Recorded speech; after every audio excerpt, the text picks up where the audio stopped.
নমস্কার বন্ধুরা, রানুজ গ্রিনারিতে আপনাদের স্বাগত। আজকের ভিডিওটি মূলত ইউকা গাছকে কেন্দ্র করে। এই গাছটির অনেকগুলি নাম রয়েছে, যেমন অ্যাডামস নিডল, বিয়ার গ্রাস, সিল্ক গ্রাস, নিডল পাম, স্পুন লিফ ইত্যাদি। এই গাছটির 20টিরও বেশি প্রজাতির হয়।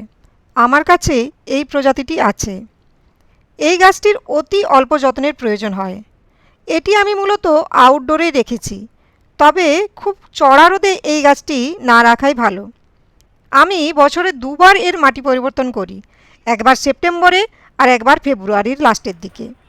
এর মাটি তৈরি করি 70% সাধারণ মাটি, 20% ভার্মি কম্পোস্ট, 10% বালি দিয়ে।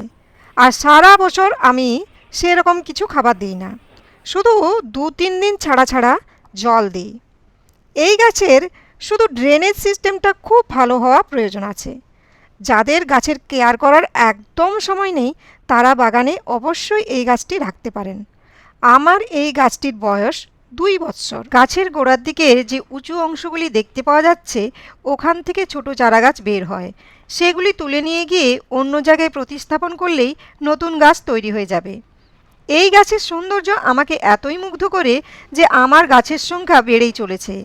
আপনাদের যদি এই গাছটি ভালো লেগে থাকে এবং আপনার বাগানে এই গাছটি করতে চান, তাহলে কমেন্টে অবশ্যই আমাকে জানাবেন। আমি যথাসাধ্য সাহায্য করার চেষ্টা করব। ধন্যবাদ। লাইক, শেয়ার, সাবস্ক্রাইব করতে ভুলবেন না কিন্তু।